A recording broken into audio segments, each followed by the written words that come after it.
ગુજરાત છે। સૌ પ્રથમ તો આગળ જોહાર, જય આદિવાસી, જય ભીલ પ્રદેશ, જય સંવિધાન। કાનુવાડાના પાવન ધરતી ઉપર જે ચિંતન શિબિરનું આયોજન કીધું હે એવા આયોજક મિત્રો અને અલગ અલગ વિસ્તારથી અલગ અલગ રાજ્યથી આવેલા એવા કાર્યકર મિત્રો અને મારી સાથે ગુજરાતથી આવેલા એવા મારી ટીમના સાથી મિત્રો અને એમને માન અને સન્માન માટે, પોતાના માન અને સન્માન માટે એકવાર જોરદાર તાળીઓ થઈ જાય। હવે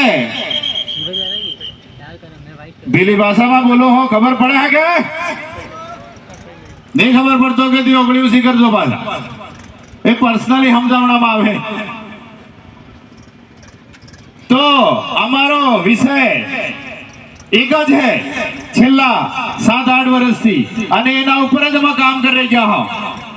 એના ઉપર આગળ એક વક્તાશ્રી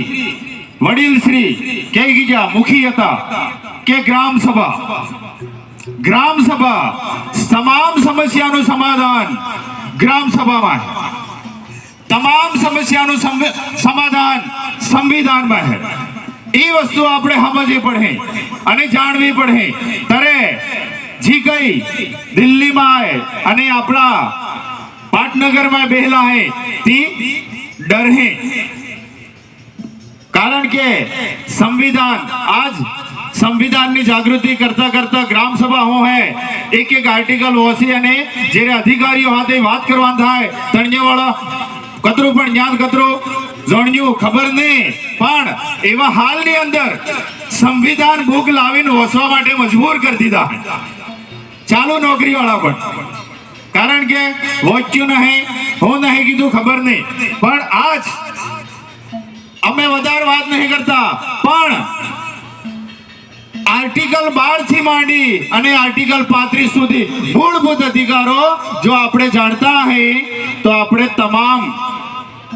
હક અને અધિકાર વિશે વાત કરી શકો, નહીં તો આપણે કોઈ વાત કરવા પણ નહીં દઈએ।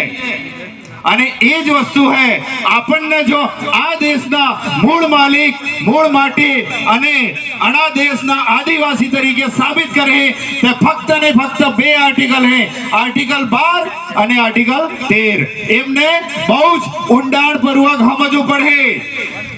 બાકી એમને સમજાય નહીં। आर्टिकल 13 खाली 4 લીટી में हाल देलो,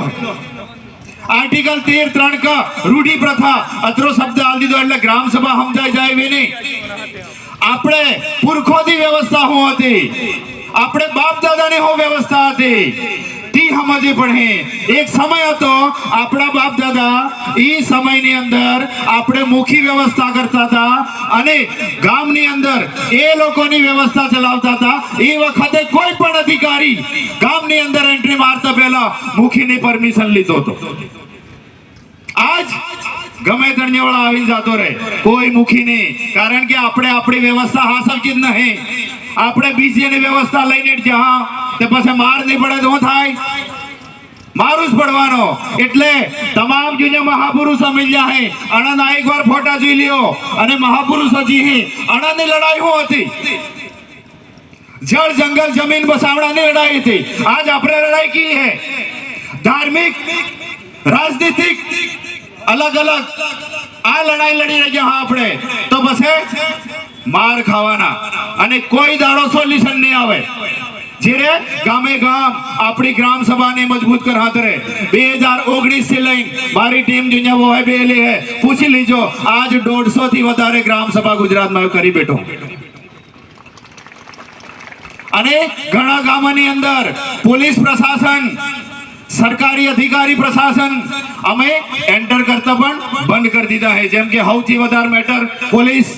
બીજી વધારે મેટર ફોરેસ્ટ ડિપાર્ટમેન્ટ। અમે પહેલા ગામની પરમિશન એના પછી ગામની અંદર એન્ટ્રી આ વસ્તુ અને ગુજરાતની અંદર આ વસ્તુ થઈ રહી છે જ્યાં સક્ષમ મુખીઓ મળ્યા હે ભણેલા ગણેલા હે અને એમને સાથે સપોર્ટ કરવા વાળી ભણેલી ગણેલી જો ટીમ મળી હે એ લોકો ઓરિજિનલ રીતે પોતાની ગ્રામ સભાનો વ્યવહાર કરી રહ્યા અને અમારો વિષય એવો હે કે ઓલ ઓવર ગુજરાતની અંદર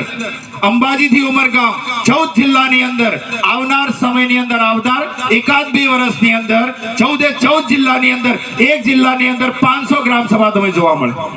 એ વખતે ઓરિજિનલ સંવિધાનની તાકાત દિલ્હી વાળે અને ગાંધીનગર વાળે ખબર પડે કે ઓરિજિનલ ગ્રામ સભા હું હે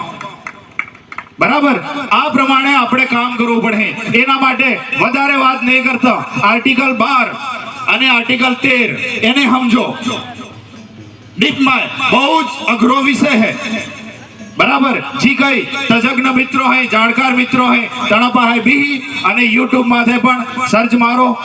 ગૂગલ માથે પણ સર્ચ મારજો કે આર્ટિકલ 12 અને આર્ટિકલ 13 હું કહેવા માંગે અને આપણે જો મૂળભૂત અધિકારો જે ફંડામેન્ટલ રાइट्स છે તે અગર જો આપણે નહીં જોડતા હે તો શાસન આપણા ઉપર હાવી થઈ જાય એની ફૂલ ગેરંટી બરાબર અને જો મૂળભૂત અધિકારોનું હનન થાય એવો કોઈ પણ કાયદો અને એવો કોઈ પણ એ લોકોનો નોટિફિકેશન બહાર પડે તો આર્ટિકલ 4 આર્ટિકલ 13 ચોખ્ખું ખંડ 4 ના પાડે બરાબર એટલે આ વસ્તુ ખાસ અને આપણે જો એનો પણ હનન થતું કે એવો કોઈ પણ અધિકારી કોઈ પણ સરકારી માણસ જો એનું ઉલ્લંઘન કરે તો આર્ટિકલ 32 મુજબ તમે સીધા સુપ્રીમ કોર્ટની અંદર જઈ શકો આર્ટિકલ 226 મુજબ તમે હાઈકોર્ટની અંદર જઈ શકો સીધા તો આ બધી વસ્તુ અને આપણે પોલિટિકલ રિઝર્વેશન 330 મુજબ વિધાનસભા 332 મુજબ વિધાનસભા છે 330 મુજબ લોકસભા અને 334 એમ કે 2030 ની અંદર એમાં લખેલું હોય હું નહીં કહેતો આર્ટિકલ 334 કે 2030 ની અંદર પોલિટિકલ રિઝર્વેશન એસસી એસટી માટે ખતમ થાય તો કઈ પ્રકારની રાજનીતિ તો તમામ સમસ્યાનું સમાધાન સંવિધાન એટલે સંવિધાન ઘરે હોવું જોઈએ રાખવું જોઈએ અને આપણા મૂળભૂત અધિકારો ખાસ જાણવા જોઈએ અને એમાં લઈ અને આજ આમાં કામગીરી કરી ગયા આર્ટિકલ 13 ને લઈ અને ગામે ગામ ગ્રામ સભા કરી રહ્યા હા કારણ કે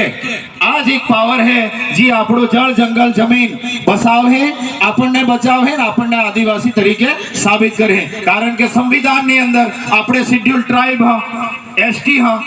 આદિવાસી શબ્દ કે હેસ નહીં એટલે આપણે ક્યાંક ને ક્યાંક ગૂંચવણમાં ભરાઈ ગયા એટલે સમય થઈ ગયો હે કે જો દાદાએ એ પ્રમાણે અને જુનિયા તમે આમંત્રણ આલી અને બોલાવજો અને તમે ખૂબ સ્વાગત કીધું દિલથી એ બદલ આયોજક ટીમોનો અને સ્થાનિક મિત્રોનો દિલથી આભાર ધન્યવાદ જોહાર આટલી વાત કરી મારી વાણીને વિરામ આપું છું જય જોહાર જય આદિવાસી જય ભીલ પ્રદેશ જય સંવિધાન